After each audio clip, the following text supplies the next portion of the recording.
Innal ladzina amanu wa 'amilus solihati kanat lahum jannatul firdausi nuzula khalidina fiha la yabghuna 'anha hiwala. قل لو كان البحر مدادا لكلمات ربي لنفد البحر قبل أن تنفد كلمات ربي ولو جئنا بمثله مددا.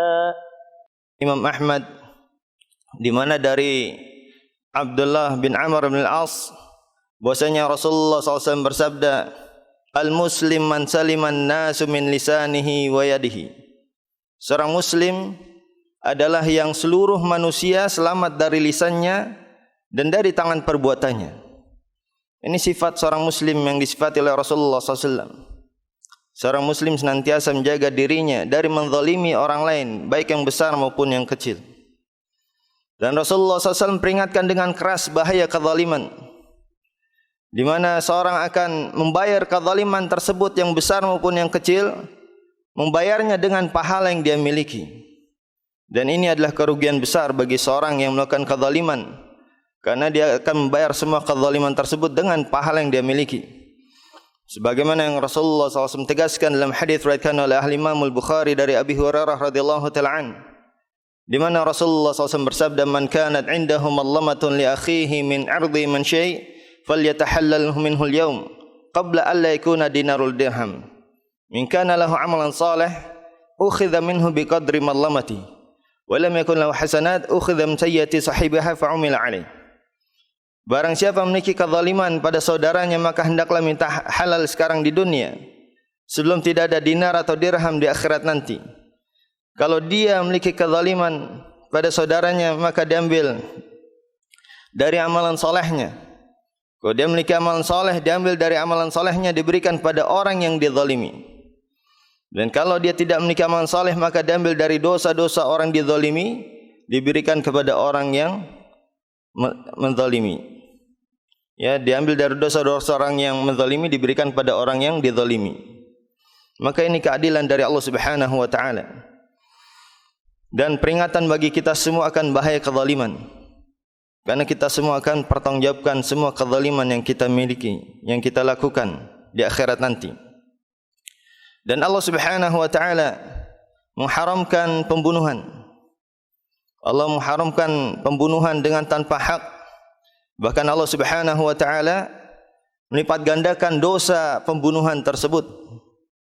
Ya, di mana Allah taala berfirman di dalam surat Al-Maidah ayat ke-32, di mana Allah taala berfirman, man qatala nafsan bighairi nafsin aw fasadin fil ardi faka'annama qatala an-nasa jami'a wa man ahyaha faka'annama ahya an-nasa jami'a.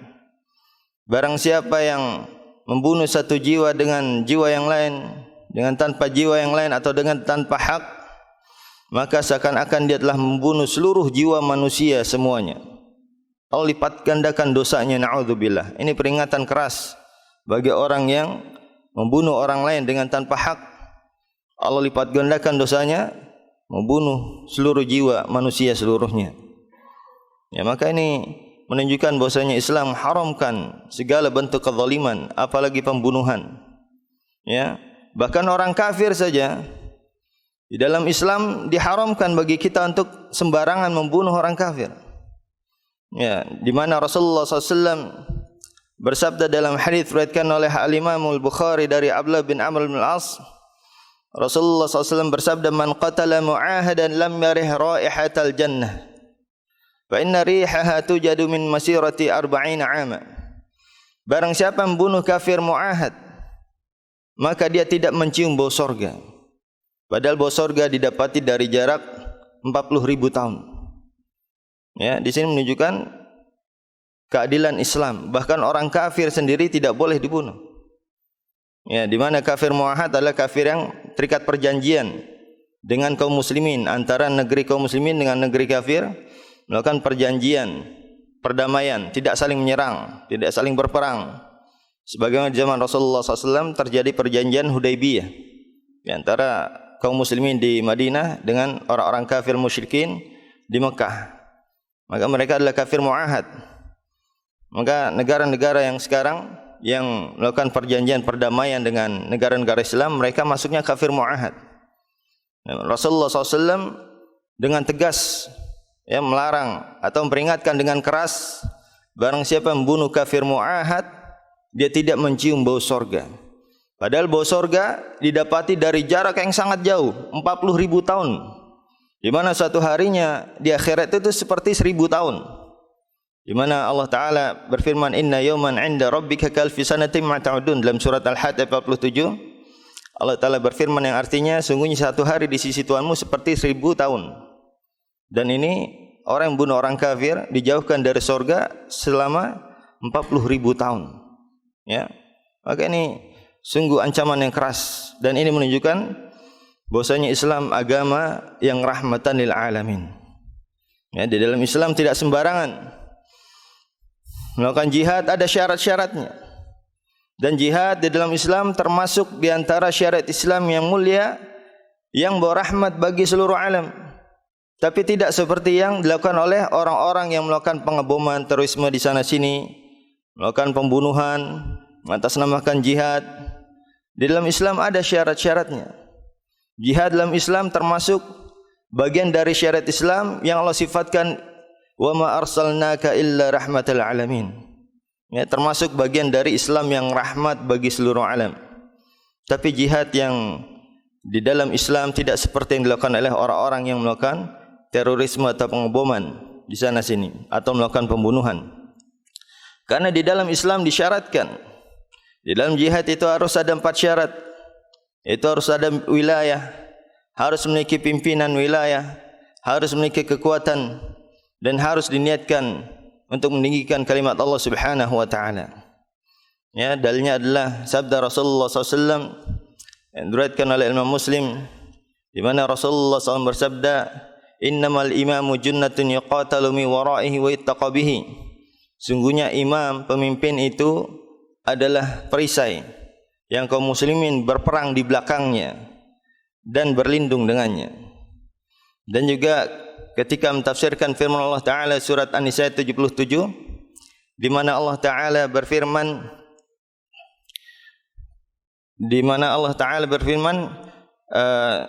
janganlah kalian dan tahan kalian, ya. Di mana Ibnu Katsir mengatakan, walihadza lam yu'mar bil jihad illa bil Madinah lamma sarat lahum darun man'atun wa ansarun. Oleh karena itu tidaklah diperintahkan jihad kecuali di Madinah setelah kaum muslimin itu memiliki wilayah, wa ansar, dan penolong dan kekuatan. Ya, ini syarat yang disyaratkan oleh para ulama, diambil dari semua dalil-dalil yang ada. Maka ini syarat di dalam Islam untuk menegakkan jihad. Harus ada negara dan harus ada pimpinan negara dan harus ada kekuatan dan harus diniatkan untuk meninggikan kalimat Allah Subhanahu wa taala. Oleh karena itu ketika di Mekah Allah Taala berfirman, alam taro ilal ladzina qila lahum kuffu aydiyakum wa qimus salawatu zakat. Itu dalam surat An-Nisa ayat 77 Allah Taala berfirman, apakah kalian tidak melihat kepada orang yang dikatakan kepada mereka, tahanlah tangan kalian, itu dari berperang. Makanya di Mekah tidak ada jihad turun, tapi ketika di Madinah, ketika Rasulullah SAW itu memiliki wilayah dan Rasulullah sebagai pimpinan wilayah, adapun di Mekah Rasulullah bukan sebagai pimpinan wilayah, tapi ketika di Madinah Rasulullah sebagai pimpinan wilayah dan Rasulullah SAW memiliki wilayah yaitu Madinah dan juga kekuatan, maka ketika itulah ayat-ayat jihad turun. Maka kita lihat orang yang melakukan pengeboman terorisme di sana sini, mana wilayahnya atau negaranya? Mereka berada di negara Indonesia. Ya, apakah pimpinan wilayahnya, pimpinan negaranya merintahkan untuk melakukan pengeboman? Maka dari syarat jihadnya mereka tidak terpenuhi. Mana kekuatannya? Yang kita dapati memakai bom-bom rakitan, ya ini bukan kekuatan. Ya, maka dari sisi syarat jihadnya tidak terpenuhi. Kemudian dari sisi yang diperangi, ini juga dalam Islam ada aturan-aturannya. Tidak semua orang kafir itu boleh dibunuh. Dan ini kesalahpahaman sebagian besar kaum muslimin, ketidaktahuan mereka akan pembagian kafir ini, dan perlu untuk kita ketahui agar kita bisa menjelaskan kepada orang lain yang menuduh Islam agama terorisme. Maka di sini perlu anda menjelaskan agar kita bisa menjawab tuduhan orang-orang kepada Islam. Maksudnya apa yang mereka lakukan bukanlah sesuai dengan syariat Islam. Dalam Islam ada kafir harbi, kafir musta'min, dan kafir mu'ahad. Yang boleh diperangi cuma kafir harbi, kafir yang memerangi kaum muslimin. Sebagaimana firman Allah Ta'ala surat Al-Baqarah ayat 190, di mana Allah Ta'ala berfirman, وَقَاتِلُوا فِي سَبِيلِ اللَّهِ الَّذِينَ يُقَاتِلُونَكُمْ وَلَا تَعْتَدُوا إِنَّ اللَّهَ لَا يُحِبُّ الْمُعْتَدِينَ. Dan perangilah orang-orang kafir yang memerangi kalian, dan janganlah kalian melampaui batas, karena sungguhnya Allah tidak menyukai orang-orang yang melampaui batas. Di sini yang boleh diperangi hanya orang-orang kafir yang memerangi kaum muslimin. Adapun kafir mu'ahad, seperti yang sudah saya jelaskan tadi, ini tidak boleh dibunuh. Kafir yang terikat perjanjian perdamaian dengan kaum muslimin. Ya, bahkan ancamannya dijauhkan dari sorga sejauh-jauhnya. Dan ada satu kafir musta'min, kafir yang minta perlindungan kepada kaum muslimin, dan ini yang kebanyakan di Indonesia. Ini semuanya enggak boleh dibunuh orang kafir di Indonesia. Dalilnya adalah firman Allah Ta'ala surat At-Taubah ayat ke-6, di mana Allah Ta'ala berfirman, "Wa in ahadun minal musyrikin istajaraka fa'jirhu hatta yasma' kalam Allah." Apabila ada orang musyrik minta tempat perlindungan keamanan kepada kalian, maka berilah dia tempat perlindungan keamanan sampai dia mendengar firman Allah Subhanahu wa Ta'ala. Di mana di zaman Rasulullah SAW juga banyak orang Yahudi dan Nasrani tinggal hidup bersama dengan Rasulullah SAW, dan mereka tidak dizalimi dan tidak dianiaya, tidak diambil hartanya, mereka dilindungi. Ya, ini Islam, rahmatan lil alamin, rahmat bagi seluruh alam. Dan ini tidak diketahui oleh kebanyakan kaum muslimin, khususnya di negeri kita, di mana kita sembarangan ya melakukan kezaliman, menganggap orang kafir enggak apa-apa dizalimi, diambil hartanya atau dibunuh. Oleh karena itu ketika terjadi penggulingan Soeharto, banyak dari orang-orang Cina atau orang-orang kafir yang dizalimi oleh sebagian besar kaum muslimin, dan ini kesalahan, dan ini kezaliman dan dosa besar. Mereka orang kafir di Indonesia ini adalah kafir musta'min, ya, kafir yang dilindungi oleh kaum muslimin, dilindungi oleh pemimpin kaum muslimin, dan kaum muslimin tidak boleh menzalimi mereka dan masuk ke dalam ancaman-ancaman pembunuhan dengan tanpa hak. Allah lipat gandakan dosanya, seakan-akan dia membunuh seluruh jiwa manusia, dan bahkan Allah jauhkan dia dari surga. Na'udzubillah. Ini pentingnya kita membahas, mengkaji Al-Quran dan hadis Nabi SAW agar kita faham bagaimanakah Islam yang benar itu, Islam yang haramkan kezaliman-kezaliman. Maka kita lihat orang-orang yang melakukan pengeboman, siapa yang mereka jadikan korban? Polisi yang kebanyakannya, dan mereka polisi di Indonesia adalah kaum muslimin.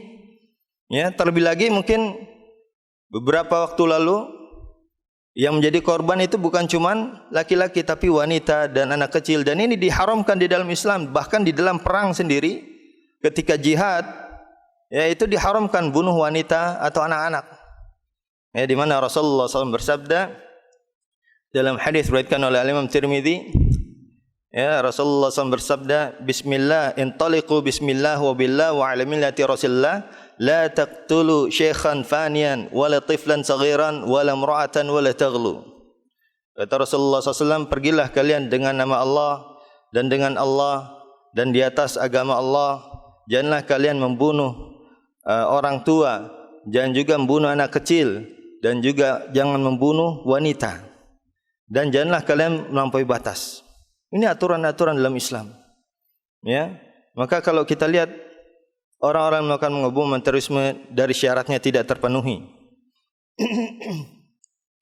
dan juga dari orang yang diperangi, orang kafir yang perangi, mereka yang diperangi bukan orang kafir, tapi bahkan kaum muslimin. Dan ini ancamannya lebih keras lagi. Ya, apabila yang terbunuh kaum muslimin, maka ancamannya lebih keras lagi. Itu sebagaimana Allah Ta'ala firmankan dalam surat An-Nisa 93 di mana Allah Ta'ala berfirman, "Wa may yaqtul mu'mina muta'ammidan fajazaohu jahannam khalidan fiha wa ghadiballahu 'alaihi wa la'anahu wa 'adda lahu 'adzaban 'azima." Barang siapa membunuh satu orang mukmin saja dengan sengaja, maka baginya jahannam, dia kekal di dalamnya dan Allah murka atas dia dan Allah laknat dia dan baginya azab yang besar. Na'udzubillah, ini peringatan keras. Ya, membunuh satu orang mukmin diperingatkan dengan jahannam dan dilaknat oleh Allah dan baginya azab yang keras. Maka di sini menunjukkan bahwasanya orang yang melakukan pengoboman terorisme di sana sini ini bukan bagian dari syariat Islam dan mereka tidak dikatakan jihad di dalam Islam. Ini yang harus kita fahami agar kita bisa menjawab tuduhan orang-orang terhadap Islam. Adapun jihad yang syar'i di dalam Islam, ya, apabila ada negara Islam yang kuat di zaman sekarang praktek jihad yang syar'i, apabila ada negara Islam yang kuat dipimpin oleh seorang muslim dan memiliki kekuatan, ya, mengultimatum Israel yang membantai saudara kita di Palestina, hentikan pembantaian terhadap saudara kami di Palestina, kalau enggak kita perang. Ini jihad yang syar'i di dalam Islam. Tujuannya apa? Untuk menghilangkan pembantaian terhadap kaum muslimin, untuk meninggikan kalimat Allah Subhanahu wa taala. Sekarang negeri-negeri kaum muslimin dijajah, dibantai. Ini pentingnya jihad zaman sekarang. Apabila ada negara Islam yang kuat menegakkan jihad, maka inilah jihad yang syar'i dalam Islam yang tujuannya apa? Untuk menghilangkan penindasan, pembantaian terhadap kaum muslimin, untuk menegakkan keadilan untuk seluruh alam, ya, dan untuk kebaikan untuk seluruh alam. Ini apabila kita pelajari syariat Islam dengan benar. Ya, maka dari sini menunjukkan tuduhan orang-orang terhadap Islam yang memojokkan Islam, yang mengatakan Islam agama terorisme atau agama yang mengajarkan kekerasan, pembunuhan. Ini adalah tuduhan tidak mendasar. Sehingga kita bisa menjawab tuduhan orang-orang tersebut bahwasanya Islam tidak mengajarkan yang demikian itu.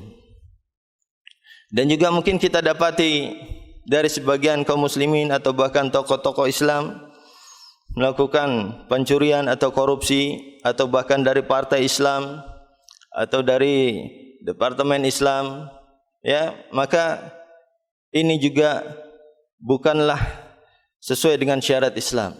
Maka jangan dituduhkan kepada Islam, karena kebanyakan kita gitu, kok gitu ya, Islam ngajarin seperti itu kah? Yang melakukan korupsi atau bahkan yang melakukan tokoh Islam, ya, padahal Islam sama sekali tidak mengajarkan demikian. Bahkan Rasulullah SAW peringatkan dengan keras, ya, dalam hadis riwayatkan oleh Imam Tirmidzi dari Ka'ab bin Ujrah, di mana Rasulullah SAW bersabda, "Ya Ka'ab bin Ujrah, innahu la yadkhul jannata lahmun wa damun nabata min syuhtin fannaru aula bihi."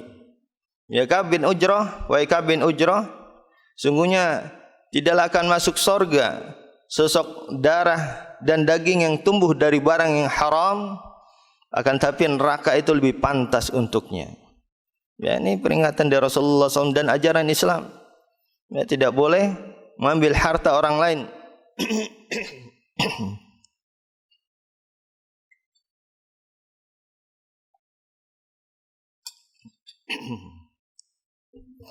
Bahkan apabila kita mengambil harta orang lain, kita akan diminta pertanggungjawabannya di hari kiamat nanti.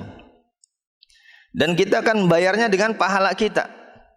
Semakin banyak harta yang kita ambil, semakin banyak pahala yang harus kita berikan.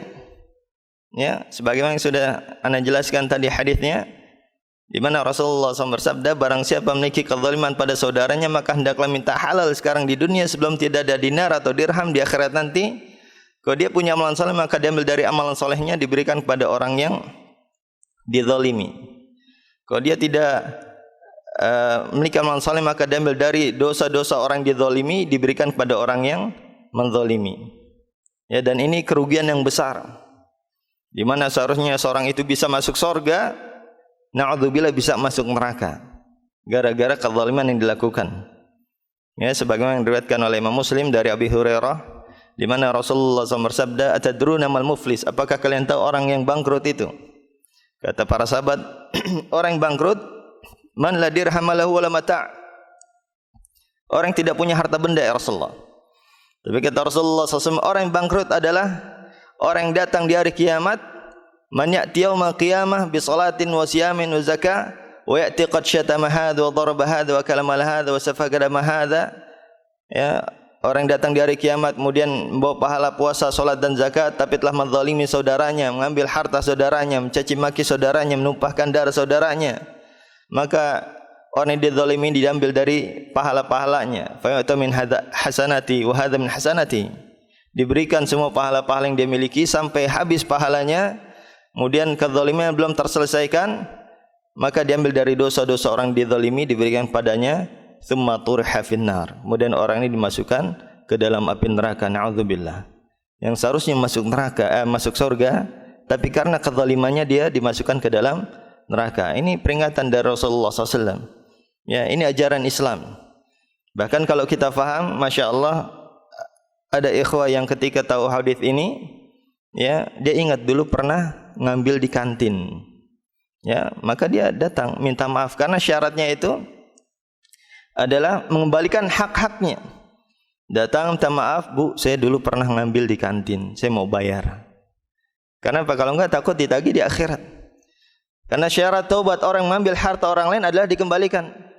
Sebagaimana dijelaskan oleh Al-Imam Nawawi dalam Riyadhus Shalihin ketika menjelaskan syarat taubat, ya, di antara syarat taubat pertama ayuqli 'anil ma'siyah, berlepas diri dari kemaksiatan, ayandama 'ala fi'liha, menyesali kemaksiatan tersebut, ayazima alla ya'uda ilaiha abada, dia berniat untuk tidak mengulanginya lagi, wa yabra min haqqi sahibiha, dan berlepas diri dari hak sahabatnya, in kanat malan aw nahwa raddahu ilaihi. Kalau berupa harta yang diambil maka harus dikembalikan. Jadi syarat taubatnya orang melakukan korupsi itu adalah dengan mengembalikan hartanya, baru diterima taubatnya. Tidak bisa dia taubat kemudian tidak mengembalikan hartanya, belum diterima taubatnya. Dan tidak bisa dia membersihkan hartanya dengan mensedekahkan, bangun masjid, bangun pondok pesantren, santuni anak yatim, duafa. Amalnya tidak diterima, taubatnya tidak diterima, tetap dia diminta pertanggungjawaban atas kezaliman di hari kiamat nanti. Ya, sebagaimana yang Rasulullah SAW sabdakan dalam hadis riwayat oleh Bukhari Muslim, innallaha thayyibun la yaqbalu illa thayyiban. Sungguhnya Allah itu baik dan tidak menerima kecuali yang baik-baik. Jadi harta yang haram itu tidak diterima oleh Allah apabila disedekahkan.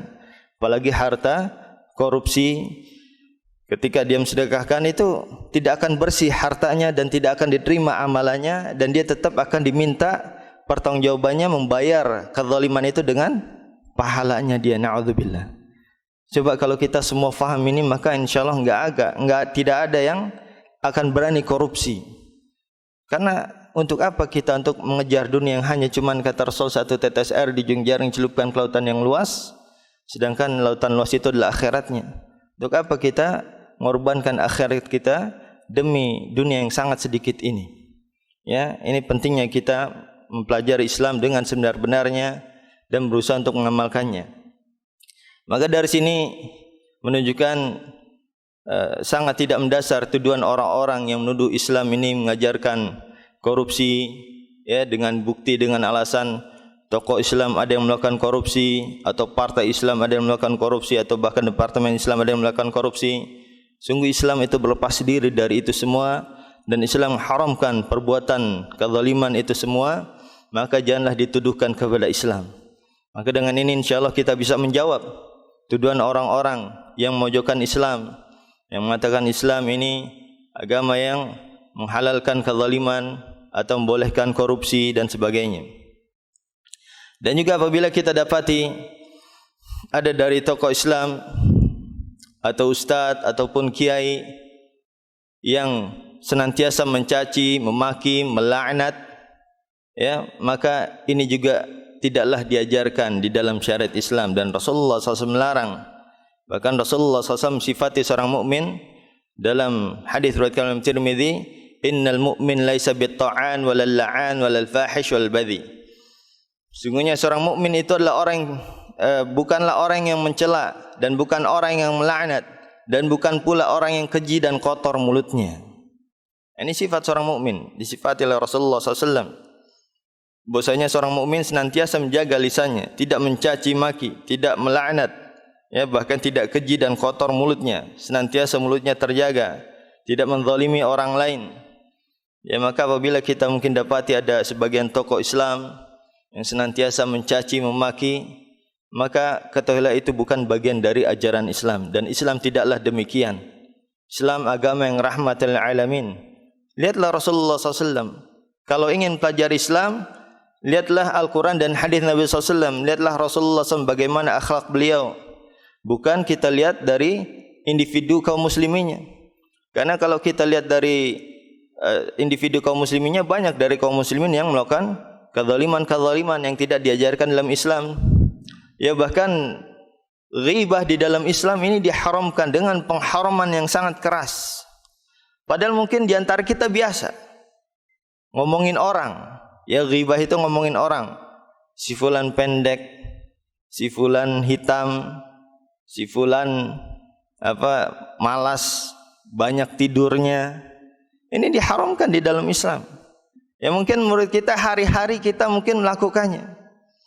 Ya bahkan Allah Ta'ala dengan tegas, dengan keras memperingatkan dalam surat Al-Hujurat ayat 12, di mana Allah Ta'ala berfirman, "Wa la yaktab ba'dukum ba'dha ayuhibbu ahadukum aykula lahmi akhi maitan fakarihtumuh." Dan janganlah kalian saling menggibai satu sama lain. Apakah kalian ingin makan bangkai daging saudara kalian yang telah mati? Kata Imam Qurtubi, la khilafa anal ghibata minal kabair. Tidak ada khilaf bahwa ghibah membicarakan kejelekan orang lain termasuk dari dosa besar.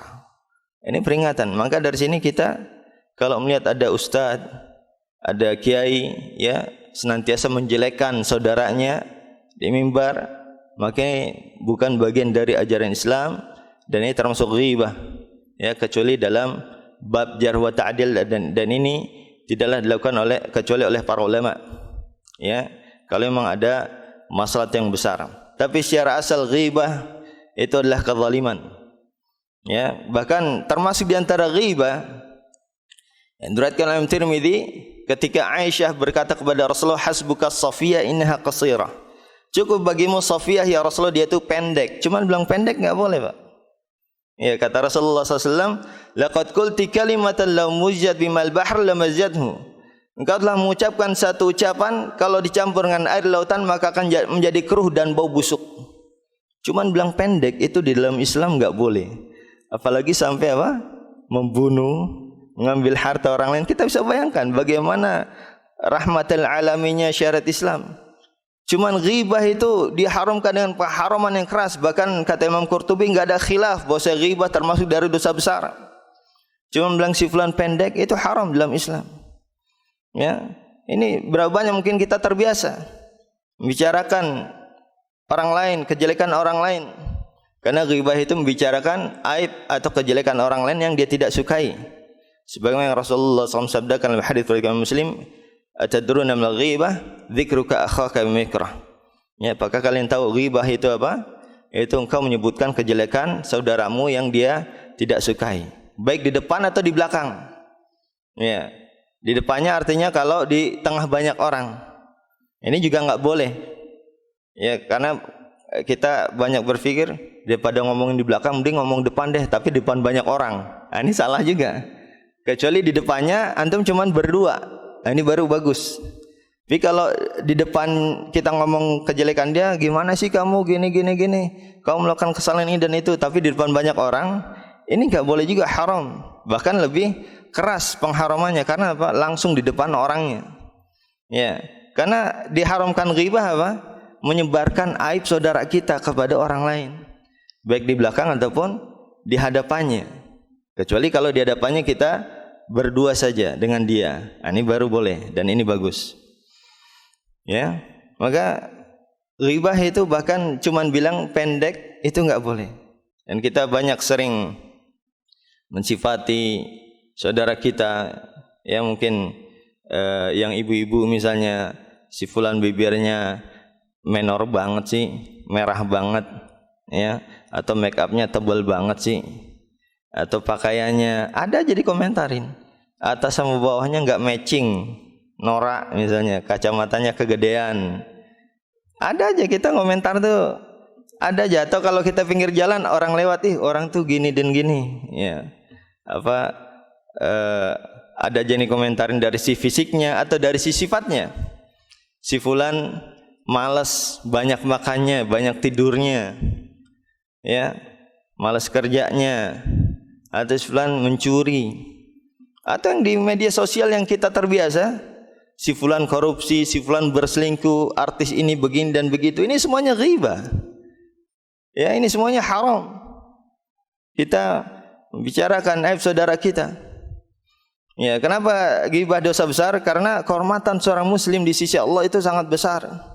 Rasulullah SAW ketika di depan Ka'bah, diriwayatkan oleh Imam Tirmidzi, Rasulullah bersabda, "Ma''adzamaki wa 'azzama hurmataki walakin hurmatal mu'min a'dzam minki." Betapa besar kehormatan dan kemuliaan engkau wahai Ka'bah, akan tapi kehormatan seorang mukmin itu lebih besar daripada kehormatanmu. Bahkan cuman bilang si fulan pendek itu enggak boleh. Ya. Ini kok di kita mungkin biasa di media sosial, si fulan korupsi, si fulan berselingkuh, si fulan berzina, tertangkap basah. Kita ikut menyebarkan, kita dapat dosanya. Ketika kita menyebarkan kemudian jadi viral, itu kita dapat dosa terus. Dan apabila berita itu terus menerus sampai tersebar, walaupun kita sudah meninggal, na'udzubillah, itu kita akan terus dapat dosa yang jariah. Ini hati-hati. Ya. Dalam bermedia sosial lihat apa yang kita share. Karena itu akan menjadi dosa jariah nanti. Di antara ghibah, kalau kita share, kemudian di-share lagi sama orang lain, maka kita akan terus mendapat dosa yang jariah yang mengalir. Jadi bukan pahala aja yang jariah, Pak. Dosa juga akan menjadi jariah. Dasarnya adalah sabda Rasulullah SAW diriwayatkan oleh Imam Muslim dari Abi Hurairah, "Man da'a ila dhalalah kana 'alaihi minal itsmi mithlu athami man tabi'a la yanqusu dzalika min atham syai'." Barang siapa yang mengajak pada kesesatan, baginya dosa seperti dosa orang yang mengikutinya tanpa mengurangi dosa orang yang mengikuti tersebut. Ya. Jadi ini diperhatikan, jangan sampai kita dapatkan dosa jariah karena apa? Karena berita-berita yang kita sebar. Dan di sini menunjukkan, masya Allah, Islam yang rahmatan lil alamin. Bahkan ghibah mungkin yang menurut kita itu remeh dan biasa, ngomongi orang si fulan begini, si fulan begini. Nanti antum cek aja, ucapan antum mesti tiap hari antum itu ghibahi orang kalau tidak sadar. Ya, maka dari sini ya kita mengetahui Islam itu rahmat lil alamin. Ya, dan nanti ketika mungkin antum dengar saudara antum bicarakan orang lain, ya antum tegur. Maaf Pak, maaf akhi, ini ngomongin orang enggak boleh, dosa besar. Ya, dan ini kita jarang tahu. Mungkin banyak dari kita yang tidak mengetahui. Cuma bilang si fulan pendek itu ghibah. Ya, kenapa? Itu hari-hari kita biasa seperti itu. Nah, dari sini kita mengetahui nanti ketika ada orang yang melakukan membicarakan orang lain, kita bisa tegur dan nasihati.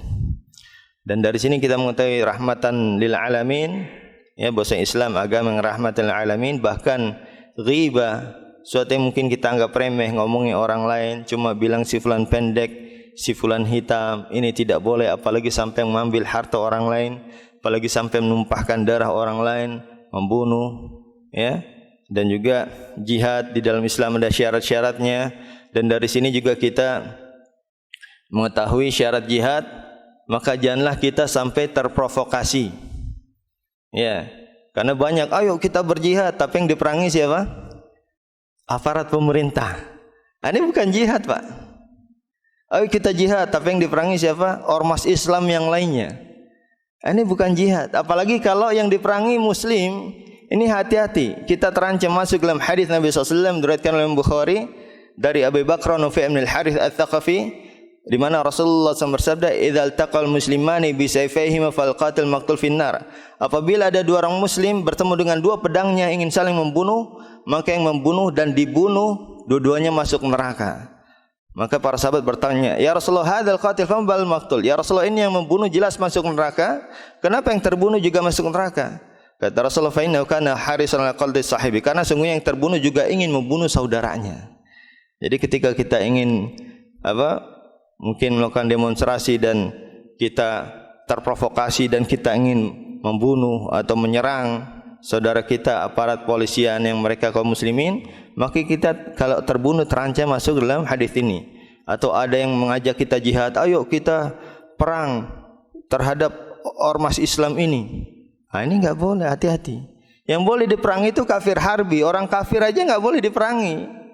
Ya, secara umum, kecuali kafir harbi. Ya, maka dari sini jangan sampai kita terprovokasi atas seruan-seruan jihad. Kita lihat jihadnya apa, mana syaratnya, dan untuk apa, siapa yang diperangi.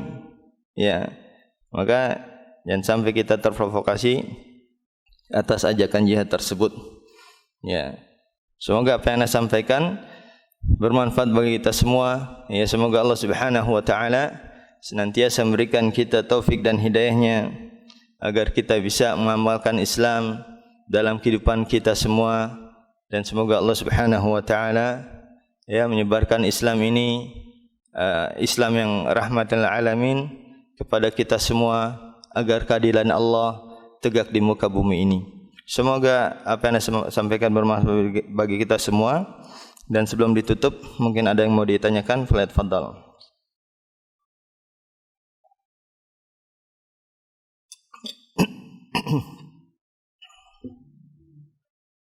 Ya. Waalaikumsalam warahmatullahi wabarakatuh.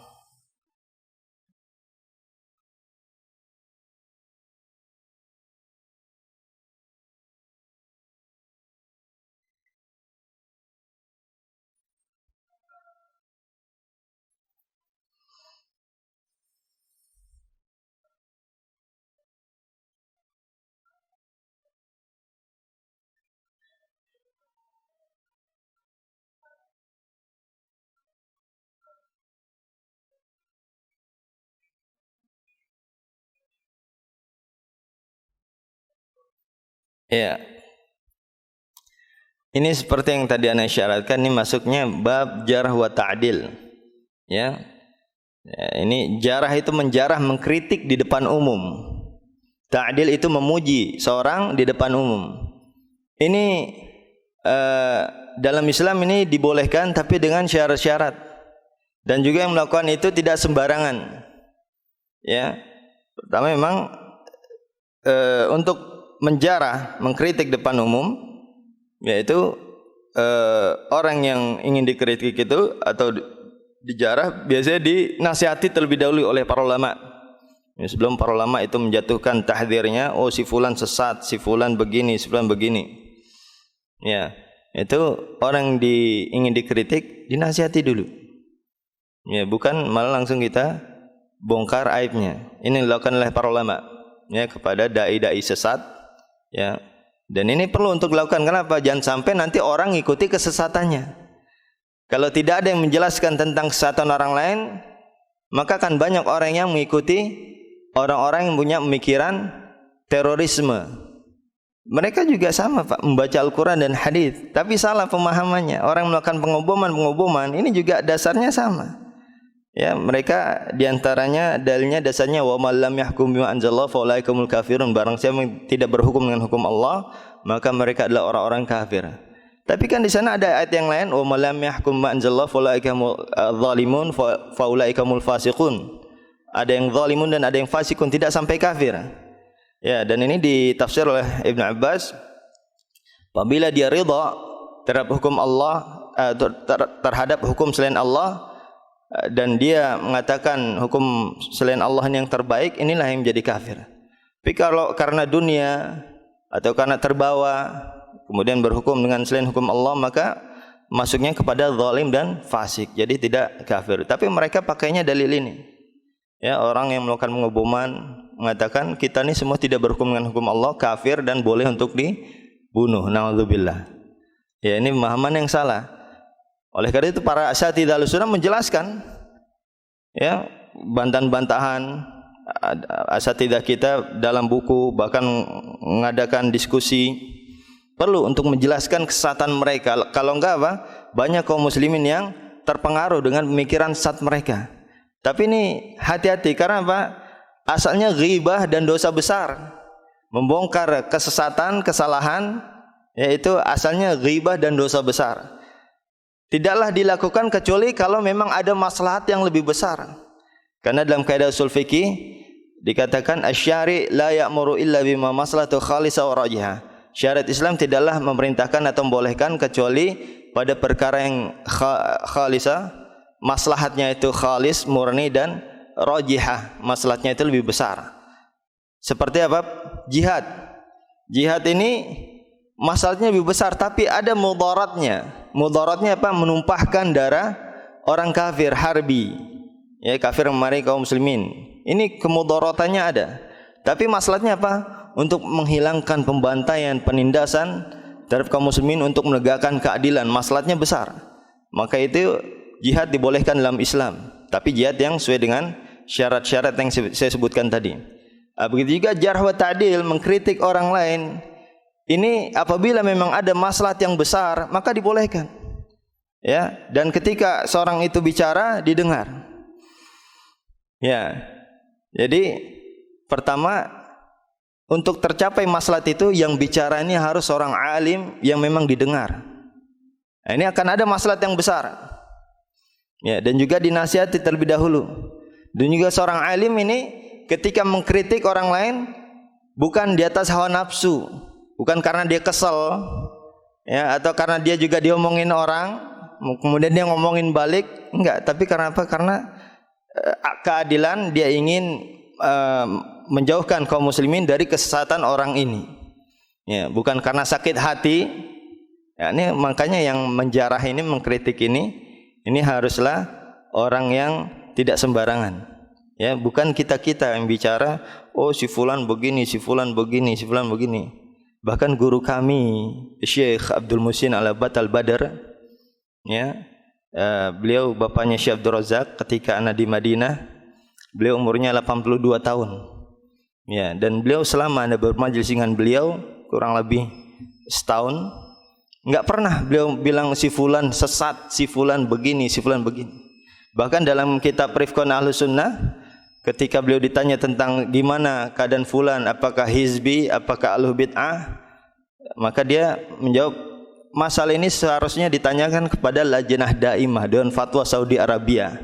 Sebagaimana permasalahan-permasalahan lainnya ditanyakan kepada mereka, maka tanyakanlah masalah ini kepada mereka. Syekh Abdul Muhsin Al-Abbad Al-Badr aja tidak berani bicara si fulan sesat. Ya, karena apa? Ini masalah bukan sembarangan. Karena apa? Dosanya besar. Harus memang benar-benar ada maslahat yang besar, baru dibolehkan. Ya, jadi secara asal kita menjaga lisan kita dari membicarakan orang lain, bahkan membicarakan kesalahan orang lain, kecuali kalau memang itu ada masalah yang besar dan dibutuhkan. Ya, mungkin ketika kita ditanya, dan kalau memang kita benar-benar di atas bukti, bukan cuma sekedar katanya-katanya. Ini juga termasuk di antara syarat, jangan sampai kita ngomong katanya si fulan begini, katanya si fulan begini, akhirnya rupanya bohong. Ini juga harus kita pertegas, harus kita yakinkan kebenaran cerita ini, karena sekarang ini susah Pak, kalau berita-berita sekarang ini banyak yang dari beritanya A jadinya sampai Z. Banyak bumbu-bumbunya. Sekarang ini harus benar-benar dicek. Ya. Dulu itu sangat ketat para ulama itu di dalam menilai hadis, siapa yang meriwayatkan, ya, dan apabila orang itu fasik, enggak diterima dalilnya, hadisnya itu enggak diterima. Siapa yang menukilkan? Jadi benar-benar harus dicek. Mungkin kalau sekarang ada rekamannya, ada tulisannya, ya, dengan bukti-bukti, dengan kehati-hatian, dengan keikhlasan, karena ingin saudara kita tidak terjatuh ke dalam kesesatan, ya, maka ketika itu mungkin ketika kita ditanya dan kita tahu bukti-buktinya, ya, dan ketika itu memang ada maslahatnya, maka kita sampaikan. Ya, adapun secara umum kita jelaskan si fulan begini, si fulan begini, siapa kita tidak didengar omongan kita, jadi maslahatnya kurang. Justru kita terjatuh ke dalam ghibah dan dosa besar. Jangan sampai kita ingin maslahat orang lain, tapi justru malah menjerumuskan diri kita dalam kemaksiatan, bahkan dosa besar. Jangan sampai seperti lilin, kita ingin menerangi orang lain tapi membakar diri kita sendiri. Ini juga harus diperhatikan. Ya, tidak sembarangan kita membongkar, menjelekkan saudara kita, karena asalnya ghibah, namimah, dosa besar, di mana Rasulullah SAW juga bersabda, la yadkhul jannata namam, tidak masuk surga orang yang berbuat namimah, adu domba. Ini kan sama seperti adu domba. Oh, jangan sama si fulan sesat, si fulan begini. Ini asalnya itu ghibah dan namimah. Tidaklah dilakukan kecuali memperhatikan perkara-perkaranya, syarat-syaratnya, baru bisa menjadi maslahat. Ya Allah Ta'ala. Ya. Fadal. Assalamualaikum warahmatullahi wabarakatuh. Ustaz, kemarin saya baca bahwa PBB merilis ya, ada anti-Islamofobia. Jadi PBB tentunya Amerika juga menyadari bahwa Islamofobia yang selama ini terjadi itu merugikan umat Islam. Dan kemungkinan di beberapa negara yang mayoritas Islam akan ada desk, meja yang juga inline dengan kebijakan PBB, anti-Islamofobia. Karena ternyata teror-teror yang terjadi, Twin Tower, bom Bali, itu frame oleh yang tidak menyukai Islam, bukan oleh orang Islam. Memang pelakunya Islam, tapi dia di brainwash untuk menyerang Islam. Dan itu yang mengatakan adalah orang Hillary sendiri, bahwa dia membiayai Al-Qaeda. Ya, dia membiayai Al-Qaeda, dia ISIS pun dibiayai. Kemudian Taliban itu kan dibiayai Amerika menyerang Rusia, gitu loh. Begitu jadi ancaman, dianggap teror. Begitupun serangan Amerika ke Irak tidak valid, ternyata salah, gitu loh. Nah, jadi sebenarnya yang Ustadz katakan sebenarnya kalau menurut saya ini ya, kekhawatiran Ustadz sebenarnya nggak ada Ustadz gitu. Kita nih orang Islam di Indonesia, di dunia itu lemah sekali gitu loh. Walaupun banyak ya, tapi kita hopeless gitu loh. Begitu ada bom aja yang sakit kita. Kalau Ustadz nasihatin, jangan nggak ada Ustadz gitu loh. Jadi itu emang frame semua gitu loh. Nah, itu yang dialami kan, dan ini sekarang udah mendunia. Nah, orang Islam itu begitu minoritas hopeless. Di India dihajar, di Rohingya dihajar, di Uighur dihajar gitu loh. Nah, kita itu nah, kemudian begitu ada tokoh Islam terindikasi korupsi, wah dihajar habis gitu loh. Baru-baru saya baca ternyata Ustadz Lutfi yang zaman tahun berapa itu PKS itu korupsi tidak terbukti. Dia dihajar 8 tahun. Dan memang narasi-narasi verbal itu terhadap Islam saya merasa dirasakan serangan gitu loh, serangan gitu. Terlepas dari itu perang atau bukan, tapi serangan. Dan itu sistematik sekali gitu Ustadz di seluruh dunia itu. Itu jadi saya tuh Ustadz mengatakan, iya memang benar gitu, kita harus, tapi cuman kita tuh hopeless Ustadz gitu, nggak ada gitu loh, kita apalagi teror, semua rekayasa gitu loh. Bahkan Twin Tower, dan itu efektif sekali mencuci otak orang Islam kita ini adalah saudara-saudara kita teror. Kasihan sekali Ustadz gitu loh, capek gitu melihatnya. Dan ini bukan hoax, ini kenyataan gitu loh. Serangan terhadap Irak hoax, alasannya tidak jelas, gitu loh, Ustadz. Mungkin itu aja Ustadz kegelisahan saya. Mohon maaf. Ya. Wassalamualaikum warahmatullahi wabarakatuh. Ya, waalaikumsalam warahmatullahi wabarakatuh. Ya, memang seperti itu kalau berita tentang kesalahan Islam, karena media kan mereka yang punya, ya, digembar-gemborkan di media.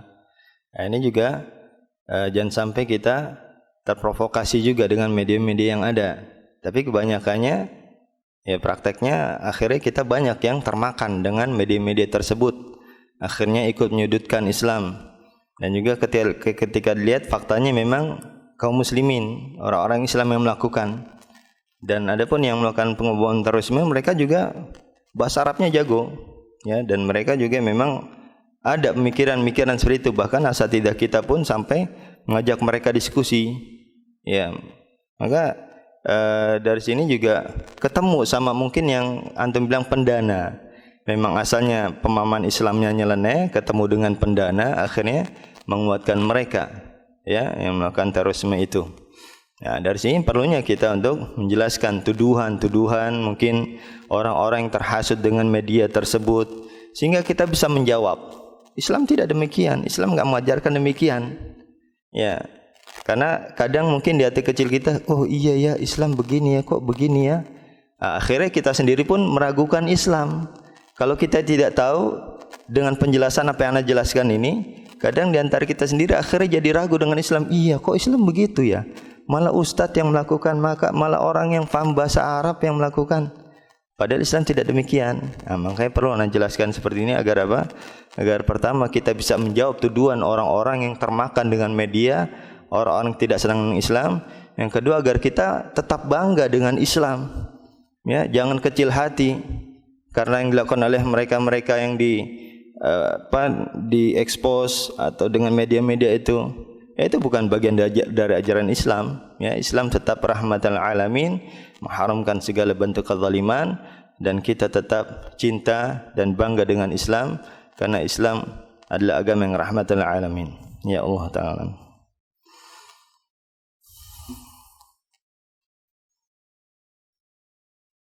Ya, ada lagi? Ya. Assalamualaikum warahmatullahi wabarakatuh. Waalaikumsalam warahmatullahi wabarakatuh. Kita ini kan umat Islam mayoritas. Seharusnya hukum Islam itu dikedepankan. Jangan sampai kalah dengan hukum-hukum yang lain. Contohnya di media itu sudah banyak sekali bukan Islam tapi mengatasnamakan hukum-hukum Islam. Ini kadang-kadang juga terkecoh oleh media-media yang sangat merugikan umat Islam. Sedangkan umat Islam tidak ada keberanian. Demikian yang kami sampaikan. Terima kasih. Wassalamualaikum warahmatullahi wabarakatuh. Ya. Ya, oleh karena itu perlu bagi para alim ulama untuk menjelaskan syarat Islam yang benar. Ya, seperti ini. Ya, sehingga kita bisa paham. Karena banyak memang seperti yang antum bilang, oh ini syarat Islam, rupanya bukan. Oh ayo jihad, siapa yang diperangi? Ayo kita jihad terhadap aparat pemerintah.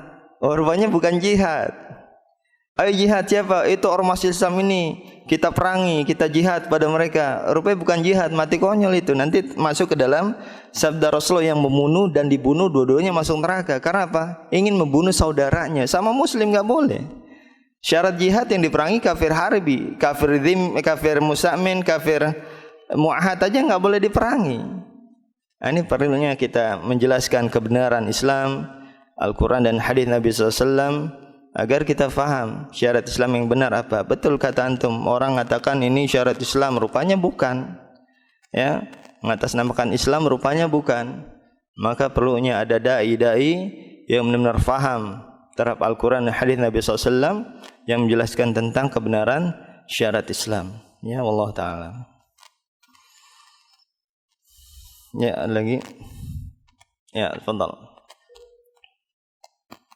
Assalamualaikum warahmatullahi wabarakatuh. Waalaikumsalam warahmatullahi wabarakatuh. Bagaimana sikap kita Ustaz? Karena kan sekarang ini khususnya di sosial media itu kan banyak kaum munafik yang memecah belah umat. Terutama juga kalau seandainya mereka juga seringnya tidak ditindak oleh aparat keamanan gitu Ustaz. Karena mungkin juga itu dipelihara oleh sebagian penguasa gitu. Itu yang pertama. Terus yang kedua mengenai pemerintahan sendiri nih Ustaz. Karena kan kita sekarang memiliki sistem yang demokrasi. Apakah pemerintahan seperti ini masih di dalam pandangan Islam itu tetap diakui sebagai pemerintahan yang syah menurut Islam itu Ustaz? Ya. Demikian pertanyaan saya. Assalamualaikum warahmatullahi wabarakatuh. Ya, terhadap orang-orang yang munafik yang menjelekkan Islam, ya maka kita ambil jalur hukum. Ya, karena memang gunanya pemimpin pemerintah itu adalah untuk menegakkan hukum agar kita tidak saling menghukumi sendiri, main hakim sendiri. Ya, maka dilaporkan pada pemerintah kita. Kalau pemerintah kita tidak bertindak, dosanya ditanggung mereka. Kita sudah melaksanakan kewajiban kita. Jangan pemerintah enggak bertindak, kita aja yang bertindak, enggak boleh. Ya, karena memang ada aturannya agar tidak terjadi saling membunuh di antara kita. Ya, kemudian adapun pemerintah kita, jadi walaupun pemerintah ini tidak berhukum dengan hukum Allah atau dia dengan hukum demokrasi, ya, tetap ketika dia menjabat untuk menjaga maslahat dan menghindari kemudaratan, selama dia muslim, itu tetap kita diperintahkan untuk taat. Ya, dasarnya adalah sabda Rasulullah SAW yang diriwayatkan oleh Imam Muslim dari Hudzaifah bin Yaman, di mana Rasulullah SAW bersabda, "Saykunu ba'di aimmatun la yahtaduna bihudaya wa la yastannuna bisunnati wa sayqumu fikum rijalun qulubum qulubu syayatin fi juthmani insin." Qalu fama ta'muruna ya Rasulullah SAW? Tasma'u wa tuti'ul amir wa yanduriba dhahruk wa akhadha maluk. Kemudian dalam riwayat yang lain, afala nunabidhuhum ya Rasulullah ala dhalik? Qala la ma aqamu fikum salah, ma aqamu fikum salah.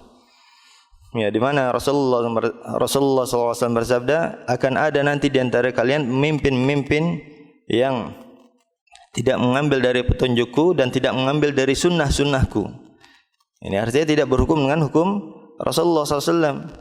Dan akan ada nanti di antara kalian pemimpin yang hatinya seperti hati syaitan dalam jasad manusia. Ini saking zalimnya pemimpin ini. Apa yang engkau perintahkan pada kami ya Rasulullah? Tetap mendengar dan taat. Hadisnya sahih, diriwayatkan oleh Imam Muslim di dalam sahihnya. Dan dalam riwayat yang lain, ya Rasul, apakah kita tidak memberontak pada mereka saja? Kata Rasul, la ma'aqamu fikum shalah. Jangan, selama mereka masih mendirikan salat. Ya. Artinya kalau mereka tidak mendirikan salat atau mereka kafir, baru di sini dibolehkan memberontakan. Tapi apa? Dilihat ada enggak maslahat mafsadatnya nih dipertimbangkan, tidak sembarangan. Dan sampai ketika memberontak malah habis dibantai kaum muslimin.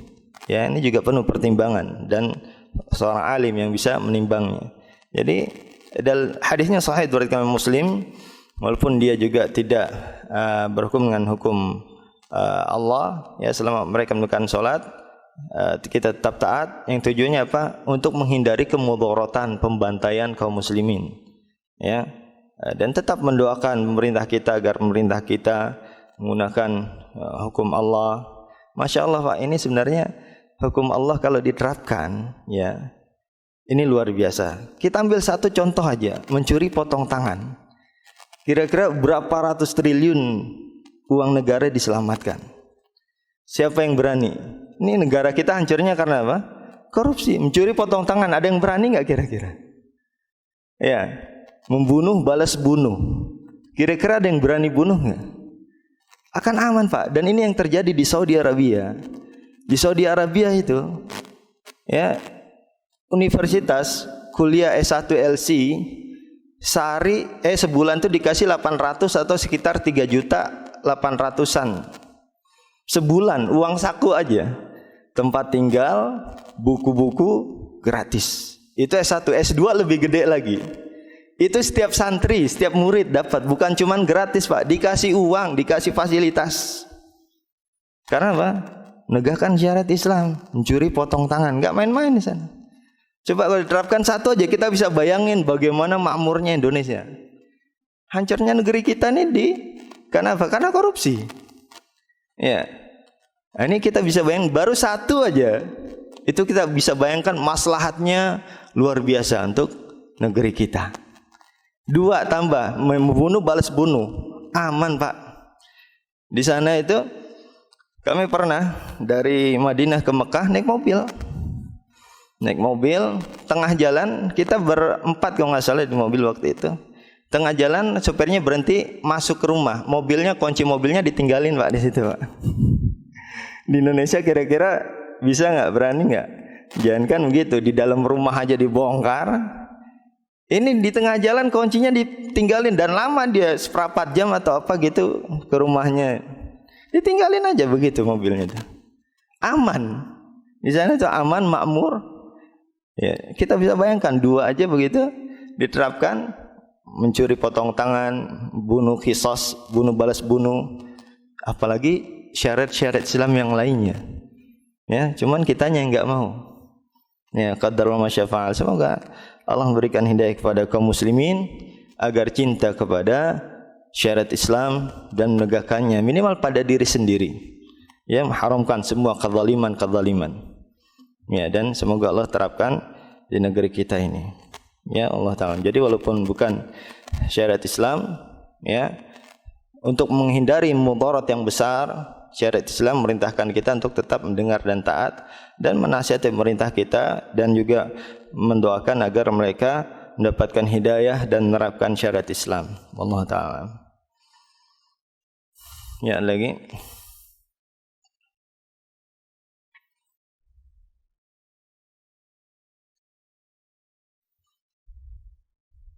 Ya, kalau tidak ada kita ajukan ya. Sudah sangat 7. Apabila ada kesalahan kekurangan, saya mohon ampun dan istighfar pada Allah Subhanahu wa taala. Wa sallallahu ala nabiyyina Muhammadin wa ala alihi wa ashabihi ajma'in. Subhanakallahumma bihamdik asyhadu an la ilaha illa anta astaghfiruka wa atubu ilaik. Wassalamualaikum warahmatullahi wabarakatuh. Qul innama ana basyarum mithlukum yuha ilayya annama ilahukum ilahu wahid.